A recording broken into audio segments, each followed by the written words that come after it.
Kita lanjutkan sekarang kitab Janaiz dari Bulughul Maram, dan kemarin sudah kita pelajari hadis Ummu Salamah bahwasanya kalau ada orang yang mati maka hendaklah ditutupkan kedua matanya supaya tidak menakutkan orang yang melihatnya, dan juga disunahkan untuk mendoakan doa yang kemarin sudah kita baca. Dan doa itu hendaklah dihafalkan atau minimal kita simpan, suatu saat kalau diperlukan kita bisa membacanya. Demikian juga kita pelajari yang kemarin bahwasanya orang yang mati hendaklah ditutupi. Kalau Nabi ditutupi dengan kain hibarah, kain lorek-lorek, ini garis-garis, ini kain yang mahal dari Yaman. Karena memang Nabi itu suka kain hibarah ini, sehingga ketika wafat dipilihkan oleh para sahabat kain hibarah ini. Ini juga tujuannya sama, supaya tidak menakutkan orang yang melihat. Kemudian kita lanjutkan hadis 540 dalam kitab saya ini. Wa anha, dan dari Aisyah, anna Abu Bakr as-Siddiq radhiyallahu anhu, bahwasanya Abu Bakar as-Siddiq qabbala an-nabiyya sallallahu alaihi wasallam, mencium Nabi sallallahu alaihi wasallam ba'da mautihi, setelah kematian Nabi. Hadis diriwayatkan oleh Imam Bukhari. Hadis ini menurut para ulama menunjukkan dua perkara. Pertama, bahwasanya orang yang mati boleh untuk dicium. Karena di sini jelas qabbala, mencium.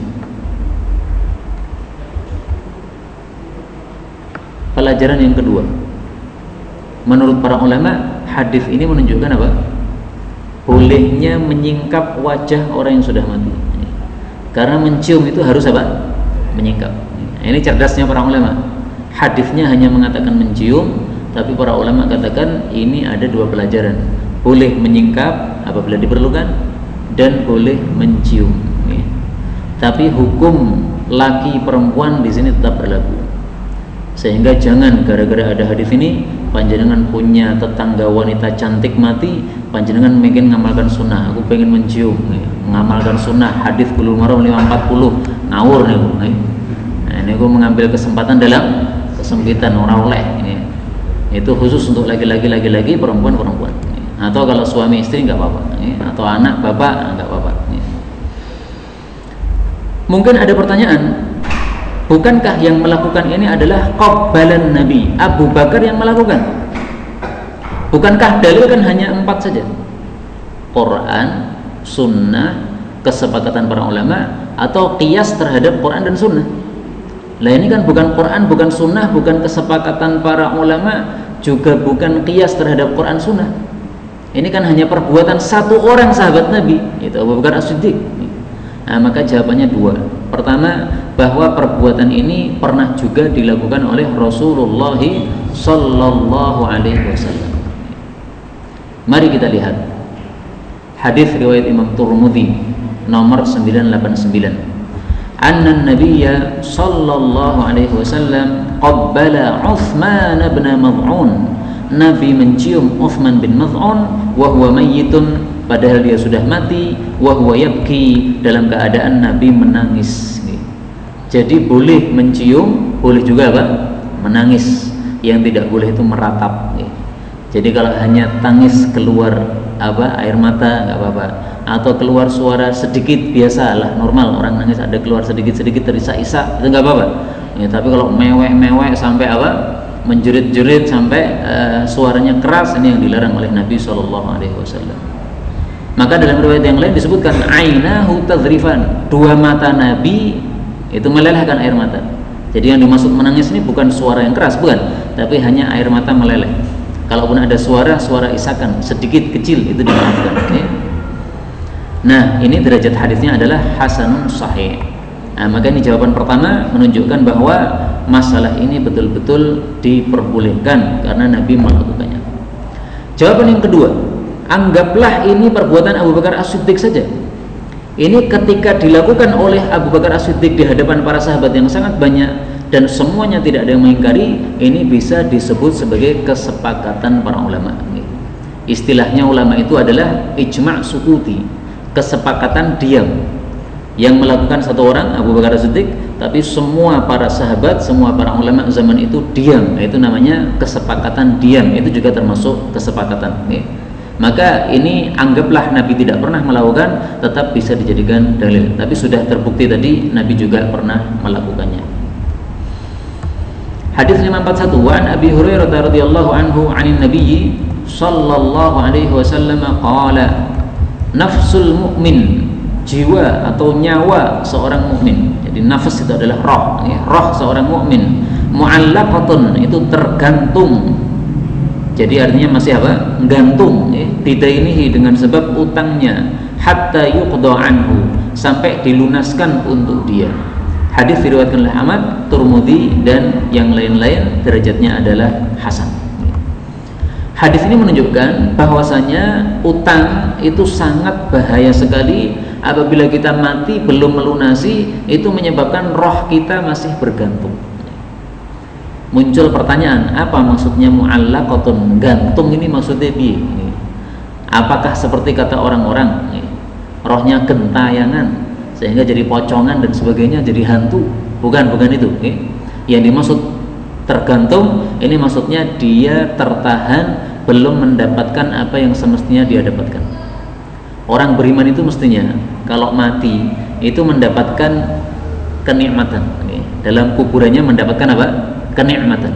Dalam hadis yang lain disebutkan rohnya ini naik ke dalam jannah, nanti masuk dalam burung jannah, kemudian terbang-terbang bersama burung itu. Disebutkan dalam satu riwayat itu adalah roh untuk orang-orang mati syahid, disebutkan dalam riwayat yang lain itu untuk orang-orang beriman, tidak harus syahid. Intinya di dalam jannah. Nah, kalau masih ada punya utang ini belum dilunasi, ini menyebabkan apa? Rohnya gentayangan, mohon maaf, bukan gentayangan. Rohnya tertahan, belum mendapatkan kebaikan tadi. Karena itulah ini rahasia. Kenapa Rasulullah menyuruh supaya kalau ada orang beriman mati itu harus disegera apa? Dikuburkan.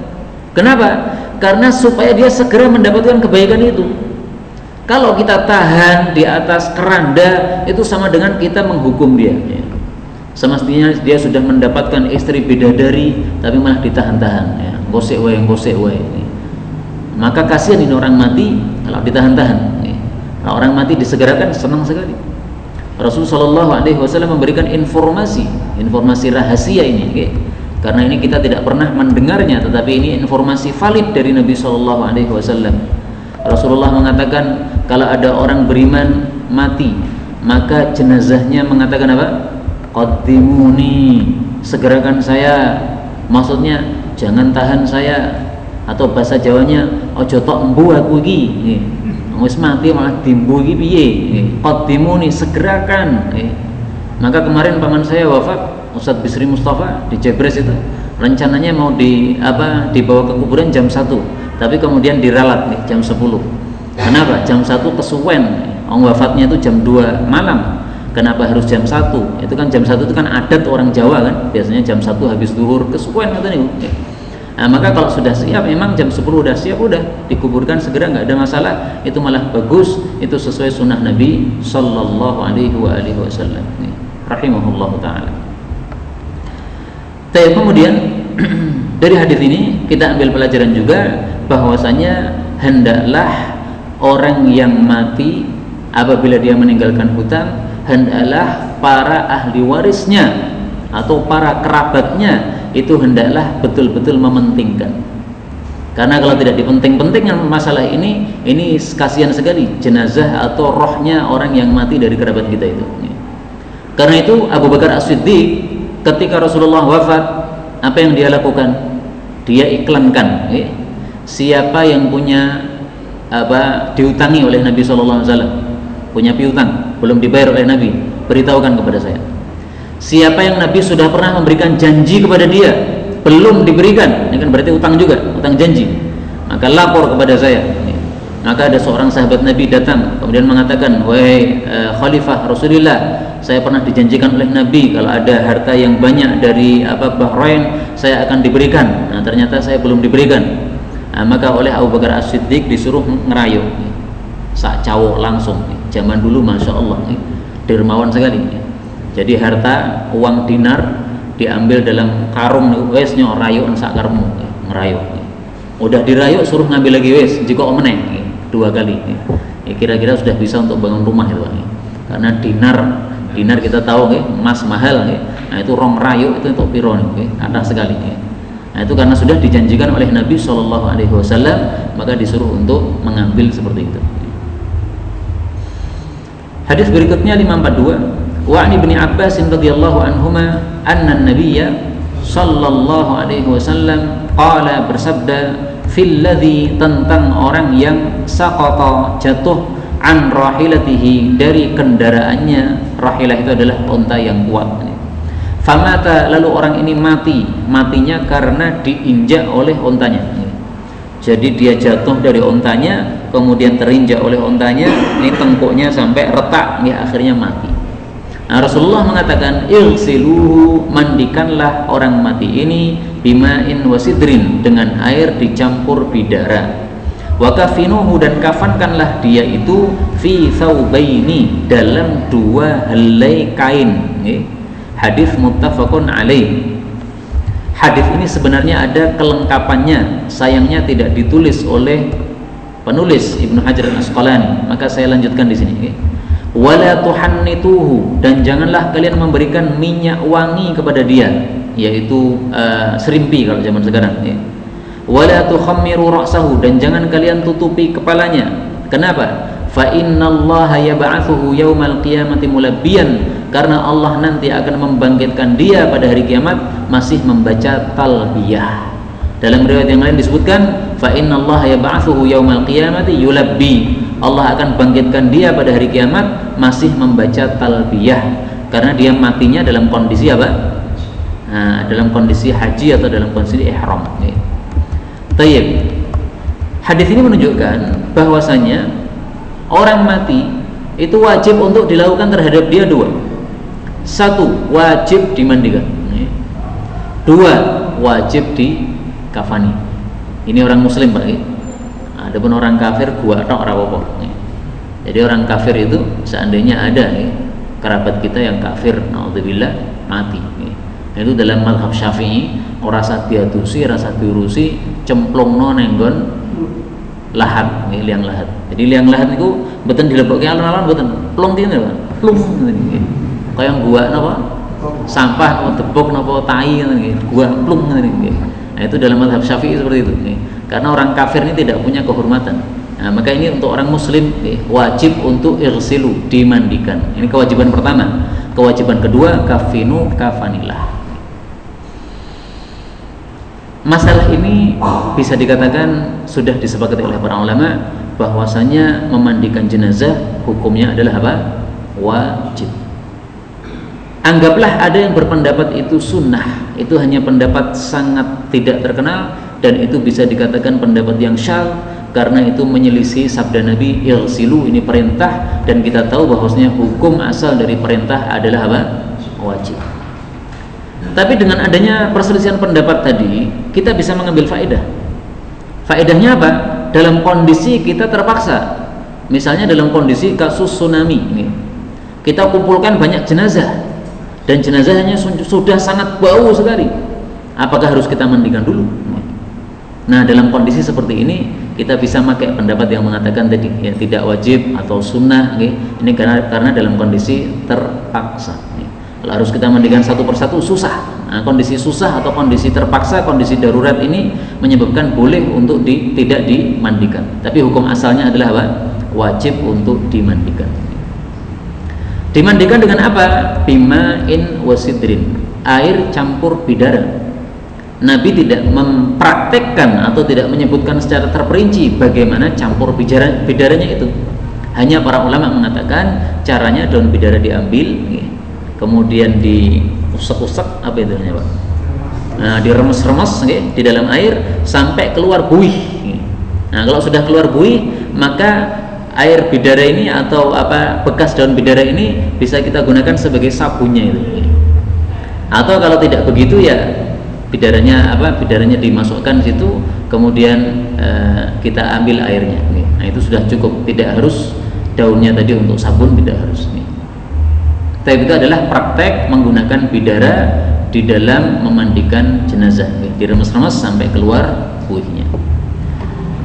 Bidara ini sifatnya tidak wajib, Artinya kalau kita memandikan jenazah tanpa bidara itu sah. Adapun sebabnya kenapa disuruh bidara, sebabnya adalah untuk maslahat mayit. Daun bidara ini lebih menyebabkan bersih, sehingga itu sifatnya seperti sabun. Sabun itu bisa membersihkan. Nah, daun bidara juga begitu. Karena kan keluar buih, maka buih ini seperti apa? Sabun keluar buih. Demikian juga sebab daun bidara ini adalah karena menyebabkan kulitnya lebih keset, sehingga tidak mudah rusak. Sehingga insya Allah tidak mudah bosok, tidak mudah rusak. Sehingga kalau misalnya kita tunggu sampai kumpulnya orang, kita sholati, kemudian kita kafani, insya Allah kulitnya masih seger, masih baik. Kemudian yang kedua di sini Rasulullah mengatakan kafinuhu, kafanilah fi thawbain, dalam dua baju, dua helai kain. Ini menunjukkan kafan itu tidak wajib 3 helai. Memang Nabi itu kafannya berapa? 3. Tetapi tidak wajib, dengan bukti di sini Nabi menyuruh untuk pakai 2 kain saja. Maka para ulama mengatakan kafan yang wajib itu adalah kafan yang menutupi seluruh badan. Seandainya 1 kain sudah tercukupi untuk menutupi seluruh badan, ini sudah cukup. Sehingga kalau ditambahi 2, 3, ini hanya sunnah saja. Itu supaya lebih tertutup auratnya. Karena kadang-kadang kalau cuma 1 kain itu masih apa? Masih agak kelihatan. Nah, untuk perempuan para ulama mengatakan lebih bagusnya dikasih 5 helai. Memang hadisnya dari Nabi nggak ada, tapi dilakukan oleh Sayyidina Umar. Sayyidina Umar katakan untuk perempuan kasih 5 helai. Dan ini masuk akal. Karena perempuan lebih perlu untuk ditutupi. Sebagaimana ketika dia masih hidup itu bajunya lebih lebar atau lebih panjang daripada laki-laki. Laki-laki lebih pendek bajunya. Maka demikian juga ketika sudah mati diperlakukan hal yang sama untuk dalam rangka menutupi auratnya lebih terjaga lagi.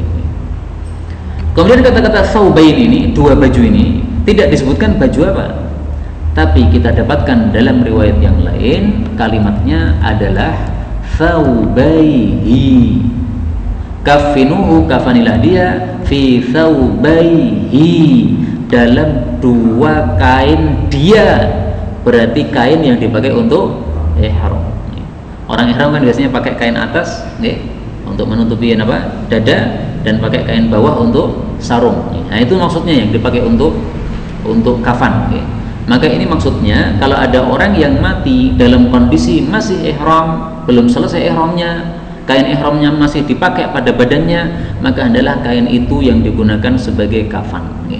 Dan kain ihram itu sangat cukup untuk kafan, panjang sekali, panjang sekali, maka bisa untuk kain kafan, sangat cukup. Kemudian dari hadis ini juga kita ambil pelajaran bahwasanya kalau ada orang yang melakukan satu kebaikan, kemudian kebaikan ini belum selesai dia lakukan, dia sudah diambil nyawanya oleh Allah, maka dia sudah mendapatkan pahala sempurna, alias Allah akan membantu dia untuk menyempurnakan. Dengan bukti Rasulullah melarang jangan pakai minyak wangi. Kenapa? Orang ihram nggak boleh pakai minyak wangi, haram. Jangan tutupi kepalanya. Kenapa? Orang ihram tidak boleh nutupi kepalanya. Dan dari sini juga kita ambil pelajaran. Berarti kalau orang yang tidak ihram mati, itu hendaklah dikasih minyak wangi. Kalau ada orang mati dan dia tidak ihram, hendaklah kepalanya ditutupi. Karena di sini Rasulullah mengatakan jangan tutupi kepalanya karena dia ihram. Berarti kalau tidak ihram ditutupi kepalanya. Bapak Ibu rahimani wa rahimakumullah. Karena itu kalau ada di antara kita pengajian seperti ini ngantuk, tiba-tiba malaikat maut ngelirik, wah ini ngantuk tak cabut sisan, nah ini insyaallah pahalanya sempurna Pak, nggak apa-apa.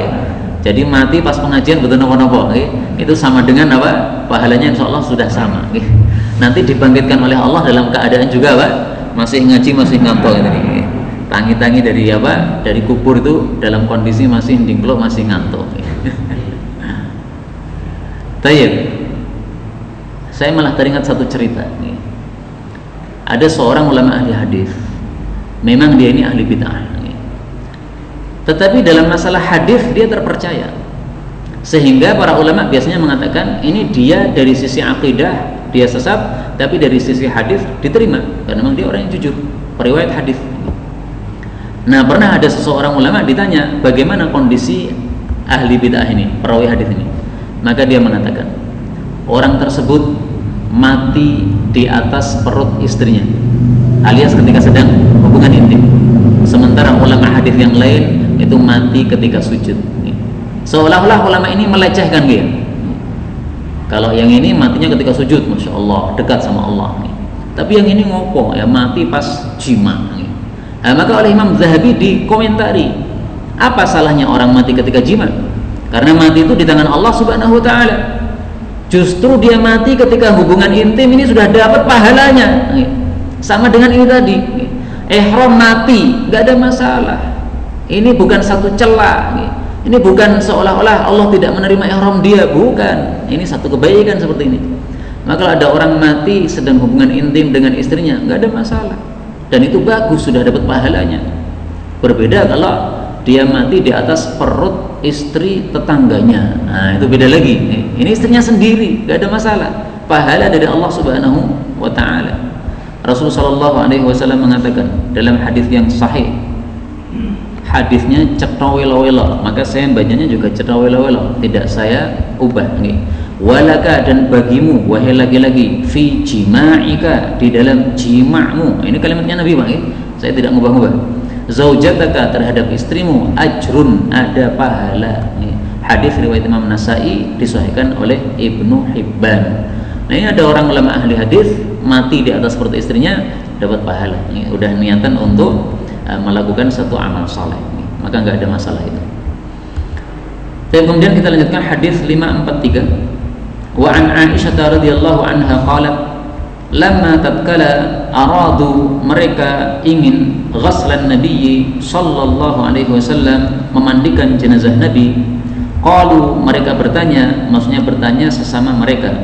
Wallahi, kalau di sini tertulis wallahu salah. Wallahi, demi Allah, ma nadri, kami tidak tahu, nujarridu, kami menelanjangi Rasulullah sallallahu alaihi wasallam, kama nujarridu, sebagaimana kami menelanjangi mautana, orang-orang mati kami, amla, atau tidak. Al hadis, maksudnya hadisnya diringkas. Maka di sini dikasih titik 3, ini maksudnya ada kalimat yang diputus. Rawahu Ahmad wa Abu Dawud, hadis ini derajatnya hasan, sehingga hadis ini bisa dijadikan hujjah. Hadis ini menunjukkan apa? Bahwasanya orang yang mati itu ketika dimandikan hendaklah dalam kondisi sudah ditelanjangi. Nujarridu mautana, kami menelanjangi orang-orang mati kami, mau laki mau perempuan sama. Karena itu cara memandikan jenazah, hendaklah laki-laki dimandikan laki-laki, perempuan dimandikan perempuan, kecuali suami istri boleh. Tapi kalau bapak sama anak nggak boleh. Rasulullah saja ketika anaknya wafat, Zainab, itu beliau tidak sentuh sama sekali. Beliau malah suruh Ummu Atiyah dan kawan-kawan perempuan untuk memandikan jenazahnya. Tapi kalau suami istri nggak apa-apa. Sebagaimana ketika hidup nggak apa-apa, terbuka, maka ketika mati juga hukumnya tidak berubah. Kemudian dari sini kita ambil pelajaran juga bahwasanya Allah Subhanahu wa Ta'ala memberikan keistimewaan dan kemuliaan kepada Rasulullah sallallahu alaihi wasallam yang tidak diberikan kepada siapapun dari umat beliau. Yaitu apa? Ketika mati dikhususkan untuk Nabi, karena kemuliaan beliau jangan ditelanjangi, ora sopan. Karena itu akhirnya para sahabat kemudian mereka memandikan Nabi, komisnya masih dipakai, kemudian tangannya ini hanya diusap-usapkan di situ, seperti orang memandikan itu, nyapuni itu, tetapi tidak menelanjangi baju Nabi Shallallahu Alaihi Wasallam. Nah, di sini ada satu cerita yang menarik, Pak. Saya ambilkan dari kitab Sunan Abu Dawud. Karena ini tadi kan hadisnya ringkasan, nah sebenarnya kepanjangannya itu ada satu berita yang bagus. Falamma ikhtalafu, tatkala para sahabat berselisih pendapat, ada yang mengatakan ditelanjangi, ada yang mengatakan jangan. Yang satu mengatakan ditelanjangi karena memang adatnya sudah begitu, jangan dibeda-bedakan. Yang satu mengatakan wah ini Nabi ini nggak sopan ini. Maka alqallahu alaihimun naum, Allah pun jadikan mereka semuanya ngantuk. Jadi Masya Allah, ngantuk itu datangnya dari siapa Pak? Dari Allah. Maka kalau kita ngantuk pas pengajian kemudian diejek gitu, ngantuk ibu, kita jawab loh itu dari Allah. Ini dalilnya nih Pak. Allah alaihi naum, sing ngeki Allah iki. Mosok dikai Allah ora diterima. Hatta ma minhum rajulun, sampai-sampai tidak ada seorang pun illa wadaqanahu fi sadrihi, semuanya itu apa ini? Zaqana, janggutnya itu menempel pada dadanya. Ngantuknya betul-betul sampai nempel. Semua, tidak ada yang tidak begitu. Tsumma kallamahum mukallim, kemudian ada seseorang yang bicara, mengajak bicara mereka min nahyatil bait, dari arah rumah Nabi sallallahu alaihi wasallam. Dan ini saya terus terang, saya menulis buku dengan judul Diktat Jenazah, saya menerjemahkan hadis ini dengan kata-kata min nahyatil bait, dari arah Ka'bah. Ini salah jelas nih. Ka'bah di mana? Di Mekah, sementara Nabi wafatnya di Madinah, orang nyambung nih. Ini karena saya nerjemahnya mungkin pas sudah ngantuk, udah suntuk nih, sehingga tidak perhatian nih. Begitu udah dicetak saya kaget tuh, kok dari Ka'bah ini piye ngawur nih. Nah, maka min nahyatil bait ini dari arah rumah Nabi. Mang bait kadang-kadang artinya Ka'bah nih, tapi di sini nggak bisa. Dari arah rumah Nabi. La yadrun manhu, mereka tidak ada yang tahu siapa yang berbicara itu, tapi suaranya jelas nih.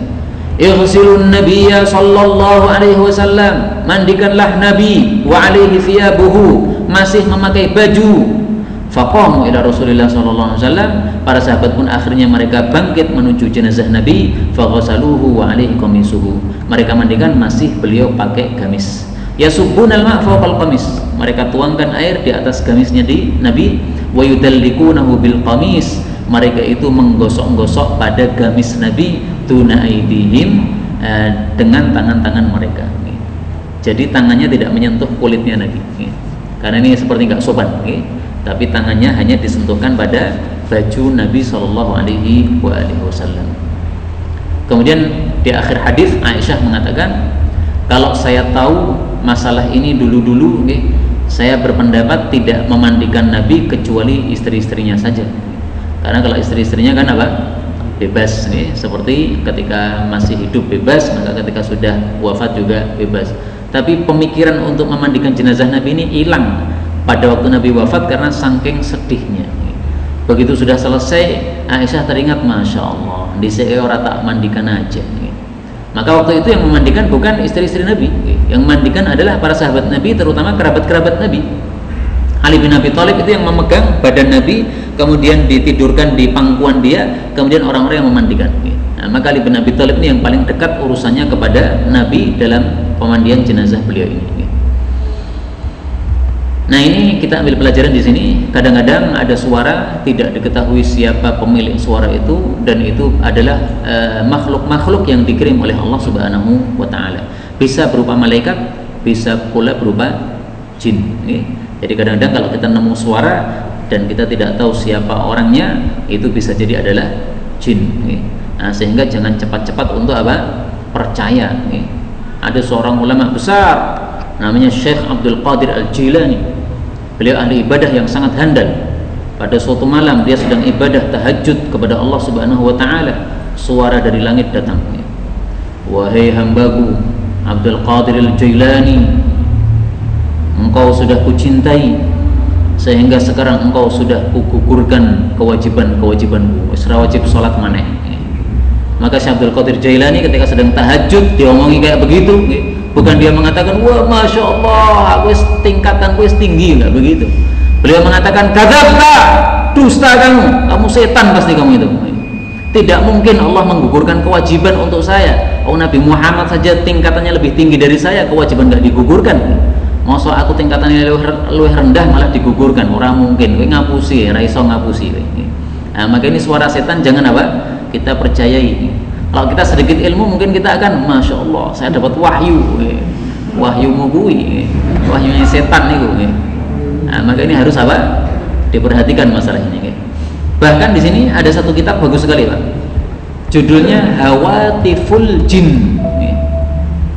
Hawatiful Jinan, suara-suara jin Ini riwayat-riwayat tentang suara-suara jin yang tidak diketahui sumbernya dari mana, tapi jelas suaranya ini oleh para ulama dianggap sebagai suara jin. Penulis kitabnya Ibnu Abi Dunya, seorang ulama yang wafat tahun 281 Hijriah.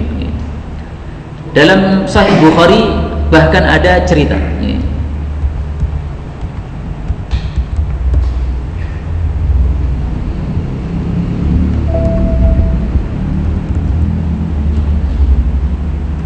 Saya carikan ini.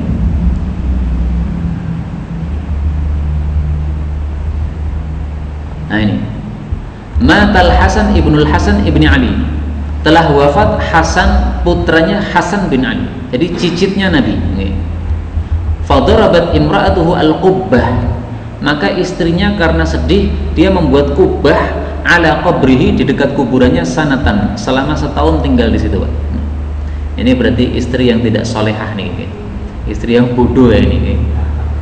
Thumma rufi'at, kemudian setelah itu kubahnya diangkat setelah 1 tahun. Fasami'u sa'ihan, maka orang-orang di situ mendengarkan suatu suara, enggak tahu siapa yang ngomong. Ini tampaknya jin. Suaranya mengatakan gini, ala hal wajadu ma faqadu, ketahuilah apakah mereka mendapatkan apa yang sudah hilang, yaitu yang sudah mati itu apakah balik lagi hidup. Fa ajabahul akhar, maka ada suara lain menyahut, bal yaisu fanqalabu, bahkan mereka putus asa akhirnya mulih meneh. Jadi tidak ada apa fungsinya menunggu orang mati kemudian sampai hidup lagi, nggak mungkin. Namanya udah mati ya mati, nggak bisa hidup lagi. Ini diriwayatkan oleh Imam Bukhari dalam kitab sahihnya. Maka ini cerita yang sahih ya, menunjukkan bahwa kadang-kadang ada suara-suara muncul dari setan, kadang juga bisa dari malaikat sesuai dengan kehendak Allah Subhanahu wa taala. 544. Masih kuat apa nggih? Kalau kita udah jamak ya, Pak.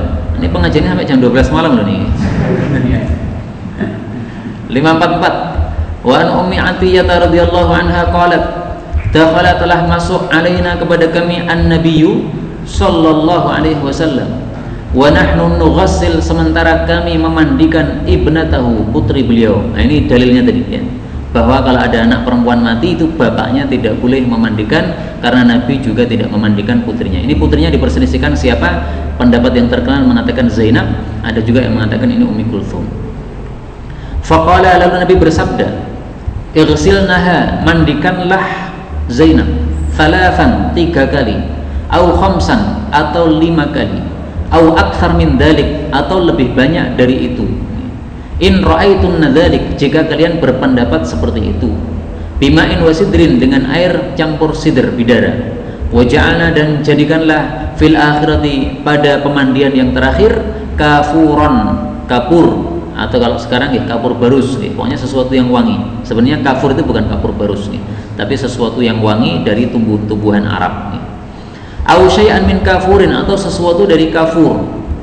Falamma faragna, maka tatkala kami sudah selesai memandikan, adzannahu, kami memberitahu kepada Nabi sallallahu alaihi wasallam. Fa'alqa, maka beliau memberikan ilaina, kepada kami, hiqwahu, sarung beliau. Faqala, lalu beliau bersabda, asy'irnaha, pakaikanlah pertama kali kepada Zainab, iyahu, akan sarung ini ya. Jadi pakaikanlah kepada Zainab yang pertama, sehingga menempel pada kulitnya sarung ini. Hadis muttafaqun alaih. Dan dalam riwayat yang lain disebutkan, ibda'na, mulailah, bimayaminiha, dengan bagian-bagian kanan, wa mawadhi'il wudu'i minha, dan tempat-tempat wudu dari badannya.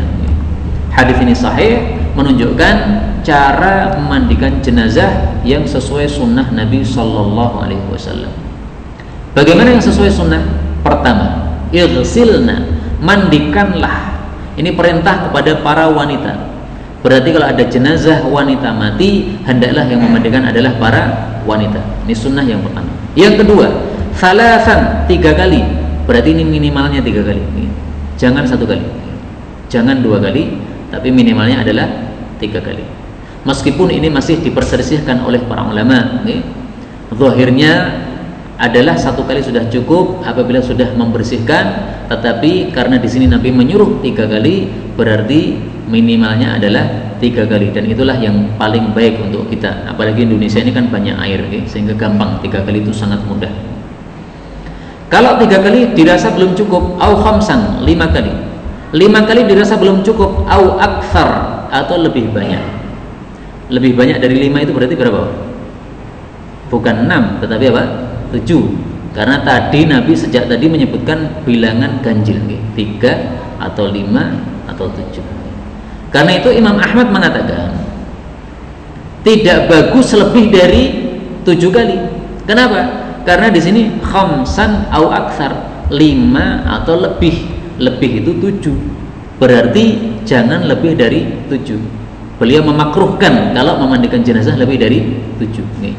Tapi saya harus jujur, kalau melihat sabda Nabi SAW yang lain, ada kata-kata au sab'an au aktsar, atau 7 kali atau lebih. Riwayat Imam Bukhari, mandikanlah dia 3 kali atau 5 kali atau 7 kali atau lebih. Maka kalau melihat lafal hadis ini, dan ini hadisnya sahih riwayat Bukhari Muslim, ini menunjukkan bolehnya lebih dari 7. Jadi Imam Ahmad mengatakan makruh, tidak bagus kita lebih dari 7, tapi karena lafal hadisnya menunjukkan boleh, maka kita mengikuti lafal hadis Nabi Sallallahu Alaihi Wasallam. Tapi kalau secara praktik, tampaknya 7 kali itu biasanya sudah apa? Sudah cukup. Nah, sehingga kalau sudah cukup jangan ditambah-tambah. Karena 3, 5, 7 ini maksudnya sesuai keperluan. Karena Nabi mengatakan in ra'aitun nadzalik, kalau kalian berpendapat itu. Artinya kalau berpendapat 3 cukup, ya udah 3. Kurang ya udah 5. Kurang lagi ya udah 7. Nah, 7 kalau belum cukup, ini berarti yang salah yang memandikan. 7 kali orang belum bersih, itu yang salah adalah yang memandikan. Tapi kemudian sunnah berikutnya dicampur dengan bidara, tadi sudah kita jelaskan. Kemudian sunnah berikutnya pada pemandian yang terakhir dicampuri dengan kafur. Ini satu tumbuhan yang wangi, tampaknya banyak di India. Nah, tapi untuk Indonesia ini karena tidak ada pohon kafur ini, maka boleh kita memakai apapun yang sifatnya seperti dia, yaitu wangi. Maka kalau orang Indonesia biasanya menggunakan kapur barus, itu sebenarnya bukan terjemah dari kafur. Mengpodo mawon kalimatnya, kafur, kapur barus, nah itu ngawur itu. Sebenarnya bukan itu. Kafur itu kalau dicari di dalam kamus itu nama satu tumbuhan, wangi baunya. Nah, tapi untuk orang Indonesia karena nggak ada, udah kapur barus nggak apa-apa. Apalagi malah napa kalimatnya untuk mirip, wah pas nih, cocok nih. Maka nggak apa-apa. Nah, sekarang kita lihat kenapa yang terakhir. Karena kalau yang terawal pakai kapur barus, nanti wanginya hilang. Karena itu sengaja ditaruh yang terakhir supaya wanginya masih ada. Nah, kenapa harus dikasih wangi? Para ulama mengatakan karena pada waktu ada jenazah ini para malaikat datang, dan malaikat itu sangat tidak suka kalau ada bau raina rasanya. Maka Nabi itu biasa kalau di masjid itu ada orang yang ababe pete. Kalau zaman sekarang abab pete, zaman dulu adalah abab bawang atau brambang yang belum dimasak. Maka orang Arab biasanya makan mentah-mentah gitu. Nah, itu Nabi suruh dikeluarkan. Ini orang ini dikeluarkan temudi ya Rasulullah, neng kuburan kono. Dikeluarkan ke kuburan, Pak. Nah, kira-kira kalau zaman sekarang itu, seandainya Nabi masih hidup, itu mungkin yang membawa bau rokok, kita kena kuburan kono. Ini saya tidak menyindir yang merokok loh, tapi barangkali di masa Nabi kalau ada rokok seperti itu, karena di masa Nabi belum ada rokok. Tapi katanya kalau merokok pengen baunya tidak tampak, itu katanya makan karak katanya. Wallahu alam, saya nggak pernah ngerokok, nggak tahu. Tapi kembali ke sini, yang terakhir pakai kapur barus boleh. Ini sudah sesuai sunnah karena baunya wangi, dan ini salah satu tujuannya selain untuk menyenangkan para malaikat, juga tujuannya supaya tidak didatangi oleh serangga-serangga. Semut-semut itu tidak mendatangi. Kenapa? Ada bau wangi, dia nggak senang. Nah, maka menyebabkan dia lebih awet jenazahnya ini, sehingga insya Allah sampai selesai disolatkan, sampai selesai dikafani, tidak akan ada masalah insya Allah Ta'ala. Terakhir, penutup nih Pak, tenang, bukan sampai jam 12 nih, yang pun terakhir nih. Bahwasanya hadis ini menunjukkan kalau wanita setelah dimandikan jenazahnya itu hendaklah rambutnya itu dikelabangi, okay? Karena Rasulullah SAW mengatakan pada hadis yang lebih lengkap, di sini tidak disebutkan, bahwasanya beliau menyuruh supaya rambutnya itu digelabang jadi 3. Nah, dalam Sahih Bukhari disebutkan melabang 3-nya itu 1 di depan ini jambulnya, kemudian 1 lagi di bagian tengah pinggir kanan, 1 lagi bagian tengah pinggir kiri, okay? Jadi ada 3 ikatan, okay? Setelah itu semua rambut yang terikat ini ditaruh di belakang, okay? Nah, itu sunahnya seperti itu untuk para wanita saja, okay? Untuk laki-laki rasa neko-neko rasa di karetin mboten sah, nggih. Laki-laki sekian ngoten rambutnya pendek, nggih. Tapi untuk perempuan diikat, nggih. Nah, dalam mazhab Hanafi dikatakan paling bagus itu yang bagian depan itu ditaruh ke depan, bagian belakang ditaruh ke belakang. Ini malah tidak sesuai sunnah. Karena sesuai sunnah tadi semuanya 3-3-nya itu taruh di belakang, di punggung semuanya, nggih. Sekali lagi kalau kita melihat, nggih, ada penjelasan ulama, ada penjelasan Nabi. Kita pilih siapa? Penjelasan Nabi SAW. Bukan kita meremehkan ulama, bukan. Tapi maksudnya kita itu tidak ada perintah untuk mengikuti siapapun kecuali Rasul SAW. Ini Rasul sudah jelas menyuruh supaya 3 rambut ini semuanya taruh belakang. Ya udah taruh belakang. Rasanya neko-neko siji ngarep siji mburi karepe ngopo niku. Nah, maka dalam hal ini kita tidak setuju dengan mazhab Hanafi. Kemudian di sini Rasulullah mengatakan asyirnaha, pakaikanlah sarung saya untuk anak saya, menunjukkan bolehnya kain kafan itu berupa kain yang sudah berjahit. Sarung itu kan sudah jahit loh, ya? Boleh. Bahkan gomis kita ini untuk kafan nggak apa-apa. Seandainya saya mati, saya berpesan tolong ini gomis saya ini karena sudah saya pakai ngajar lama, maka tolong untuk kafan saya, boleh, nggak ada masalah, itu halal, itu sah. Nah, adapun untuk Nabi, kenapa beliau kasih sarungnya? Itu karena supaya barokah. Maka di sini diambil pelajaran juga, boleh ngambil barokah tabarukan dari sisa-sisa peninggalan Rasulullah SAW. Kalau selain Nabi nggak boleh, Pak. Jadi sarung saya panjenengan ngambil barokah, orang yang barokah raneng, enaknya apa kok, nggak ada barokah. Dan kemudian di sini Rasulullah mengatakan ibda Nabi maya miniha. Cara memandikan itu dimulai bagian anggota yang kanan, baru kemudian yang kiri. Demikian juga dimulai anggota-anggota wudhu. Nah, kalau kepala di sini anggota wudhu apa? Nah, wajah. Kemudian ada mulut. Kalau wudhu kan berkumur-kumur. Nah, di situ dikumuri. Tapi bagaimana caranya supaya tidak air masuk? Mungkin cuma dilap saja, nggak apa-apa. Demikian juga hidung ini. Kalau kita masuki air malah masuk, maka bahaya. Nah, maka cuma dilap saja. Ya intinya pokoknya seperti diwudhui. Dan ini semuanya tidak wajib. Seandainya dilakukan maka bagus, tapi seandainya sudah terkena air semuanya seluruh tubuhnya, ini sudah sah seperti orang mandi junub. Seandainya dari kepala sampai kaki semuanya sudah kena air, meskipun tidak urut-urut, maka itu semuanya sudah sah sebagai mandi janabah. Wallahu ta'ala alam bisawab. Inilah yang dapat kita pelajari pada malam hari ini. Benarnya dari Allah Subhanahu wa ta'ala, dan apabila ada salahnya fa astaghfirullahal azim li wa lakum. Saya sudah bicara 45 menit, seperti biasanya. Kalau mungkin ada pertanyaan